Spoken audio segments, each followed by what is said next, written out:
ఏండు అందరూ బాగున్నారా? ఈ రోజు మనం నిన్న పనసకాయ పొలం నుంచి తెచ్చుకొని కోసుకొని తిన్నాం కదండి. తొనలన్నీ తినేసాను చక్కగా. ఇప్పుడు పనస గింజలతోటి కూర చేయబోతున్నాం అండి. పనస పిక్కలు అంటారు కదా లోపల ఉంటాయి. అసలు కూర ఎక్సలెంట్ టేస్ట్ ఉంటదండి. మన మంత్రి సత్యనారాయణ రాజు గారు చెప్పినట్టు పనస పిక్కల్లో చాలా 100 రకాల ఆరోగ్య ప్రయోజనాలు ఉన్నాయంట. ఏంటో మనకు తెలియదండి. రాజుగారు చెప్పినట్టు తింటే మంచిది కదా, పెద్దలు చెప్పినప్పుడు ఆరోగ్య ప్రయోజనాలు ఉంటాయన్నప్పుడు తిన్నాం అనుకోండి, లోపలికి వెళ్ళింది అనుకోండి పడి ఉంటది, మనకి ఏదో పక్కన దాని పని చేసుకుంటుంది, కొంచెం ఆరోగ్యంగా ఉంటాం కదా. సో అందుకోసం ఏంటంటే గింజలు ఉడకబెట్టుకొని తింటాం కదా మనం. ఆ ఉడకబెట్టుకునే గింజల్ని ఇప్పుడు కూర వండుకోబోతున్నాం. అసలు కూరలో అలా ఇలా ఉండదండి, ఓ రేంజ్ లో ఉంటదండి కూర. ఇప్పుడు ఈ పనస పిక్కల కూర ఎలా తయారు చేసుకోవాలో ఒకసారి చూద్దామండి. చాలా బాగుంటదండి. మా నాకు తెలిసి అయితే మా అమ్మ అప్పుడప్పుడు నువ్వు ఆట మాసం కూరలో వేసేదండి. అది తెలిసి కానీ నాకు ఇవాళ స్పెషల్ గా ఓన్లీ పనసపిక్కల కూర వండుతాను మా బావగారు అన్నాడు. మంచి డిఫరెంట్ గా వండుతాను అన్నాడు ఆయన. చాలా బాగుంటది. మరి అసలు ఎప్పుడు తినలేదు, నేను తినాలి. ప్రతి గింజ కూడా ఒక మాసం ముక్కలాగే ఉంటది. అసలు అద్భుతమైన మధురమైన రుచికరమైన గింజలు కూడా బలం ఉంటాయండి. రాజ్మా సీడ్స్ అంటారు కదా, అలాగే కిడ్నీలాగా ఎంత గింజల్లో బలం ఉంటాయండి. లుక్ మనకి పనసకాయలు అనేది ఎండాకాలమే దొరుకుతాయండి. ఈ సీజన్ 3 నెలలు పుట్టు కూర, పనస గింజల కూర, పనస గింజలు ఏపిడి, పనసకాయ బిర్యానీ అన్ని కూడా ఎండాకాలమే చేసుకొని తినాలి. అనుభవిద్దారండి ఒకసారి. ఓకే అండి, చేసాను. మరి నీ పొయ్యలకి ఇచ్చేస్తాను. నిన్న పనస తినేసాం కదండి, షార్ట్ లో చూసారు కదా, తెగ మొత్తం 100 గింజలు వచ్చినాయి. ఇప్పుడు ఆ లోపల ఉన్న గింజలతోటి కూర వండుకోపోతున్నాం కదా. వీటిని ముందు శుభ్రంగా కడుక్కొని ఉడకబెట్టుకుందాం అండి.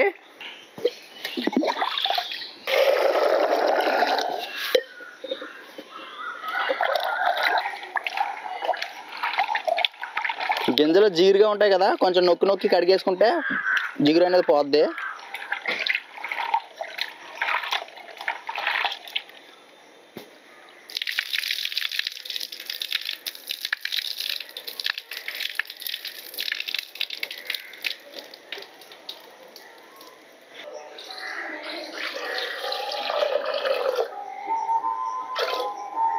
బాగా కడుక్కునే గింజల్లో నీళ్ళు పోసుకున్నాం కదా, ఒక చిటికెడు పసుపు, కొంచెం ఉప్పు వేసుకొని ఉడకబెట్టుకోవాలండి.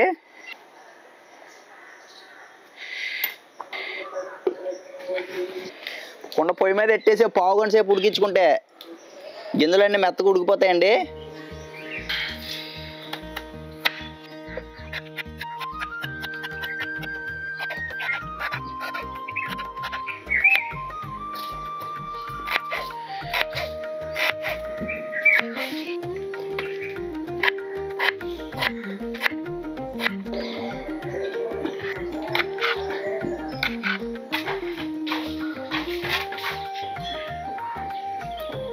గింజలు ఇంకా ఉడకలేదండి.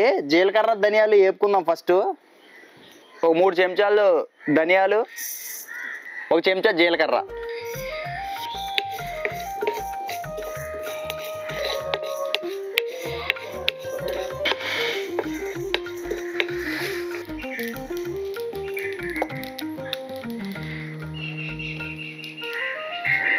మళ్ళీ గింజలు పెట్టేసుకున్నాను. ఇప్పుడు ఈ జీలకర్ర ధనియాలని పొడి చేసుకోవాలండి.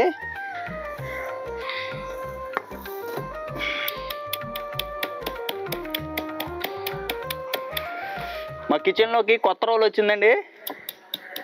దంచుకోవడానికి అల్లం వెల్లుల్లి పేస్టు, ఈ ధనియాలు ఇవన్నీ కూడా దంచుకోవడానికి బాగుంటుందని ఇది ఒకటి కొత్త తెచ్చామండి.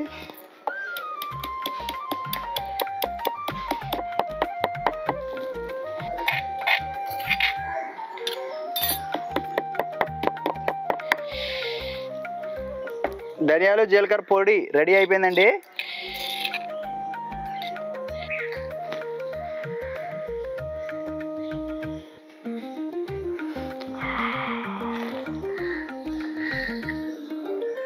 ఇప్పుడు దాంట్లోనే అల్లం వెల్లుల్లి పేస్ట్ చేసుకుందాం. ఒక 3 ఇంచుల అల్లం అండి, ఒక 10-15 ఎల్లుల్లిపాయ గుడ్లు అండి, చక్కగా వేసేసుకొని ఫ్రెష్గా దంచేసుకుందాం. మనం ఏ కూరలోకైనా అల్లం వెల్లుల్లి పేస్ట్ అప్పటికప్పుడే దంచుకుంటాం. ఇందులోనే సగం రుచి వచ్చేద్దండి కూరకే.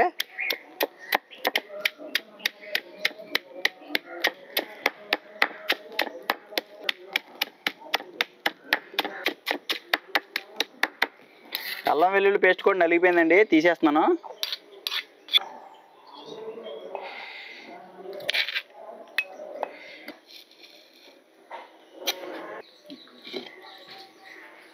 గింజలు ఒక 20 నిమిషాల నుంచి ఉడుకుతున్నాయండి. దాదాపుగా 20 నిమిషాలు అంటే ఉడికిపోతాయి అనమాట. చూడండి కత్తి చూసారు ఎలా దిగిందో, ఇది ఉడికిపోయినట్లు లెక్క. ఇలా పదునుగా ఉడకాలండి, మరీ మెత్తగా పీసులా చేసుకోకూడదు. ఒక 20 నిమిషాలు ఉడికిస్తే సరిపోద్ది అనమాట. ఇప్పుడు ఇది దింపేసుకొని తొక్కలు తీసేసుకుందామండి. ఇప్పుడు దింపేసుకుంటున్నానండి దీన్ని. ఈ వేడి నీళ్ళు వంపేసుకొని చల్లనీళ్ళు పోసుకుంటే ఇందులో తొక్క తీయడానికి బాగుంటుందండి.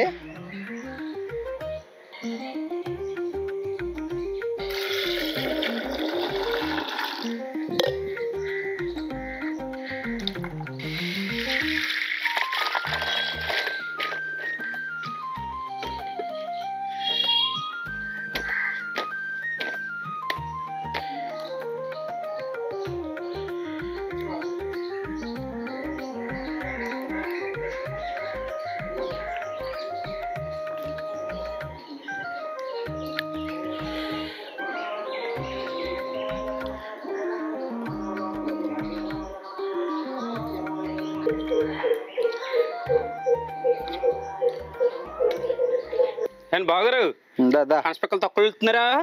తొక్కలు నేను వెళ్తున్నాను, సాయం చేస్తాను, బేగా అయిపోద్దంట. చేయి మరి. ఇది జారిపోతున్నాయ్యా, జారిపోతాయి. జంబలు అక్కడ జారిమెట్టేలాగా. అన్న చేతులు జారిపోతున్నాయా, పిక్కలు జారిపోతున్నాయి తెలుస్తుంది నాక. చేతులకి ఏం గమ్ముందండి, ఇవే జారిపోతున్నాయి బాబోయ్. ఏ జారుతాయి భలే ఉన్నాయండి. ఆ పైన కవర్ ఎలా తెలుసా, గొట్టాలు ఉంటాయి కదా టాబ్లెట్లు, బిల్లలు గొట్టాలు ఉంటాయి, పైన కవర్లు అలా ఉన్నాయి. ఇక తీస్తండి. నాకు గోర్లే ఉండి బాబా.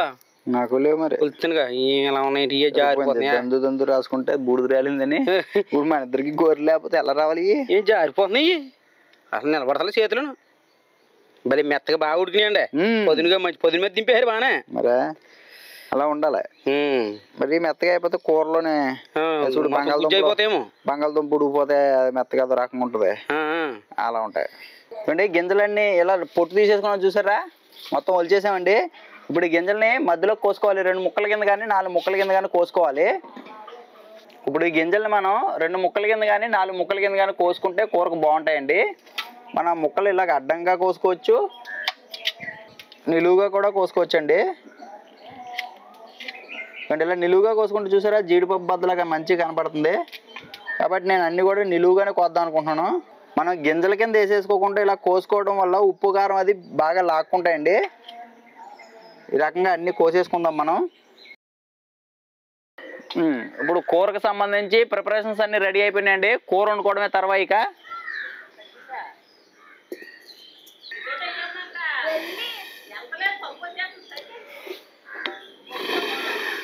ఒక 3 చెంచాలు ఆయిల్ పోసుకున్నానండి. నూనె వేడెక్కిన తర్వాత తరిగి పెట్టుకున్న పెద్ద 2 ఉల్లిపాయలండి, సన్నగా తరిగి పెట్టుకోవాలి, వేపుకోవాలి.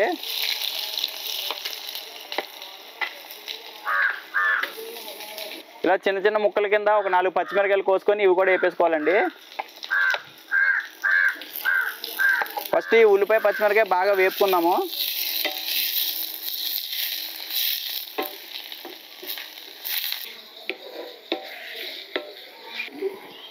ఒక నిమిషం పాటు మూత పెట్టి మగ్గనిద్దామండి ఉల్లిపాయని.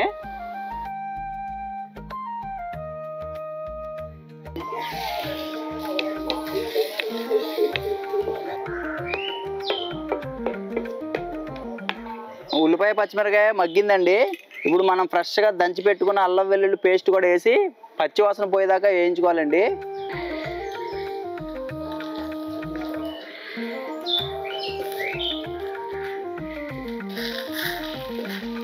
ఈ పెద్ద 2 టమాటాలండి ఇలా చిన్నగా తరిగి పెట్టుకున్నాం, ఇవి కూడా వేసేసి మగ్గించుకోవాలండి. టమాటా ముక్కలు కూడా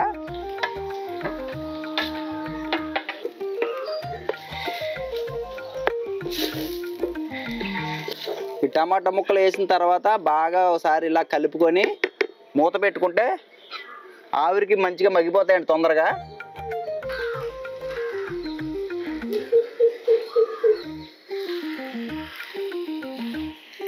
ఇవి కూడా ఇలా మగ్గుతున్నప్పుడే కొంచెం కరివేపాకండి, ఇది కూడా దీంట్లో వేసేసుకోవాలి.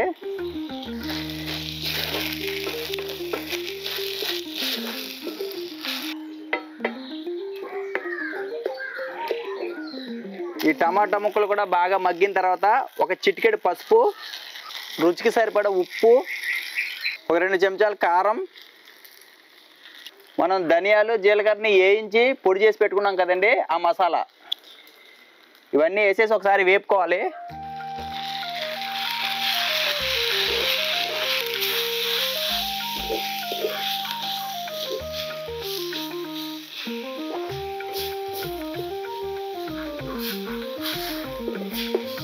ఈ మసాలాలన్నీ వేసిన తర్వాత 2 సార్లు అలా వేపుకొని మామిడి పట్టుకుంటా మనం ఇలా కోసి పెట్టుకున్నాం కదండి ఉడికించి గింజలు, పనస గింజలు ఇవి వేసేసుకోవాలండి దీంట్లో.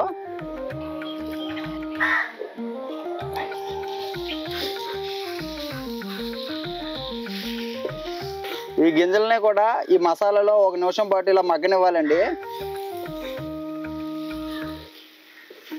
ఈ మసాలాలన్నీ ఇలా ఏగుతున్నప్పుడు గరిటతో కలుపుతూనే ఉండాలండి. మనం ఇంకా నీళ్ళు అది వేసుకోలేదు కాబట్టి మాడట్టేస్తూ ఉంటుంది, కలుపుకుంటూనే ఉండాలి.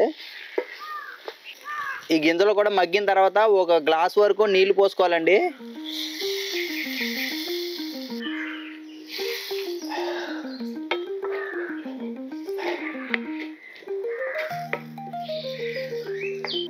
ఇప్పుడు దీంట్లోంచి ఆయిల్ పైకి తేలే వరకు ఉడికించుకోవాలండి, ఒక 10 నిమిషాల పాటు మూత పెట్టుకొని.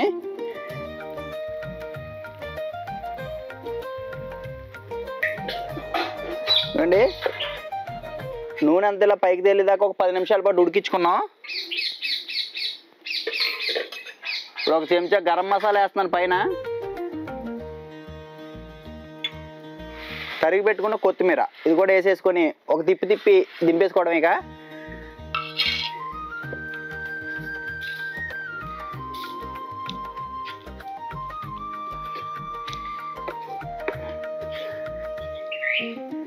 దింపేసుకుంటున్నాను.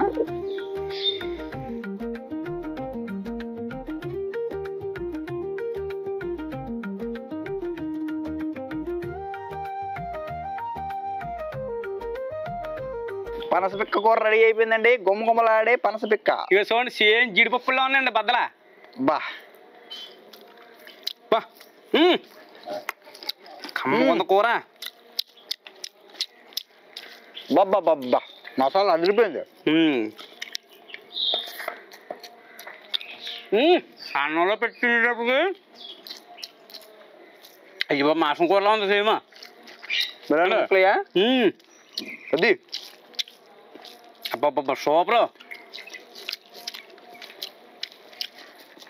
ఎక్సలెంట్గా ఉందండి పనసపిక్కల కూర.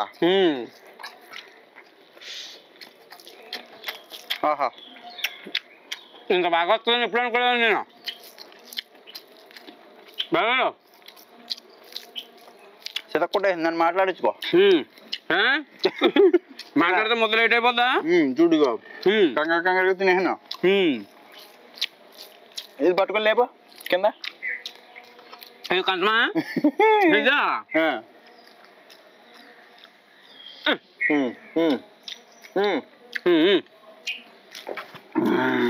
కాదు మంచి పొదిన మీద దింపారేమో ఈ పిక్కలు కూడాను, కరిగిపోకుండా కూరలో అలాగే చక్క అందంగా మంచి ఇంకో షేప్ అలాగా ఉంది. మాకు బంగాళదుంప ముక్కల్లాగా ఉన్నాయండి. షేప్ అలాగే ఉందా, పెళ్ళిళ్ళలో బంగాళదుంప ఉంటుంది కదా కూర అలా వచ్చింది. మనం జీలకర్ర పొడి ధనియాల పొడి వేయించుకొని వేసుకున్నాం కదా. ఆహా ఈ మే నెల జూన్ నెలలో దొరుకుతాయి అంటండి. ఈ సీజన్లో దొరుకుతుంటే పనసకాయలు అయ్యి మీ పనసకాయలు కొనుక్కొని తినేసి గింజలు వేస్ట్ చేయకుండా శుభ్రంగా ఒక రకం మంచి వెరైటీ కూర వండి తినండి. 100 రకాలు ఏంటండి బాబు, 150 రకాల ఆరోగ్య ప్రయోజనాలు పొందియండి. బాగుంది, చాలా మంచిది అంటే మోకాళ్ళు గుజ్జది ఏర్పడుతుంది అంటండి బాబు. ఇది తింటాను పిక్కల. నీకున్నాయి మోకాళ్ళ నొప్పులు? మోకాళ్ళ నొప్పులు ఉన్నాయా? మరి ఉన్నాయి కదా, ఒకసారి నల్లపోతున్నాను. చాలా సూపర్గా ఉందండి కూర అయితే.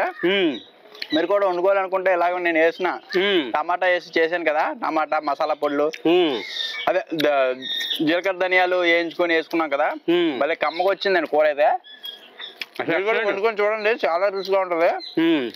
మంచిగా హెల్దీగా ఆరోగ్య ప్రయోజనాలు ఉంటాయంటారు కాబట్టి వండుకొని తింటే ఈ సీజన్లో ఒక 4-5 సార్లు వండుకుంటే ఏం లేదు. బయట ఇప్పుడు మనకి డజన్ కొనుక్కుంటే ఎంత 30 రూపాయలు 40 రూపాయలకి తొనలు వస్తున్నాయి కదండి. తినేసి డజన్ పిక్కలు వండేసుకుంటే కూర అయిపోద్ది పూట. నెంబర్ 1 కూర కూర టేస్ట్ ఉంటుంది. మీరు ఒకసారి వండుకు తినండి. నాకు తెలిసి మా గోదావరి జిల్లాలో అయితే ఈ పనసకాయలు ఎక్కువ దొరుకుతాయి కాబట్టి అందరూ వండుకునే ఉంటారు. మా బావగారు స్టైల్లో వండి చూడండి, అదిరిపోద్ది అన్నమాట కూర. ఇంక మొత్తం కుమ్ముడే కుమ్ముడు. చాలా బాగా వచ్చింది కూర అయితే. మా ఈ పనస గింజల కూర నచ్చితే కనుక వీడియోకి లైక్ చేసి మా గోదావరి ఇంటి ఛానల్ సబ్స్క్రైబ్ చేసుకోండి. మరిన్ని వీడియోల కోసం మా ఛానల్ ఫాలో అవుతుండండి. వీడియోని మీ చుట్టాలకి మీ ఫ్రెండ్స్కి అందరికీ షేర్ చేయండి. వెళ్ళొస్తాను మరి.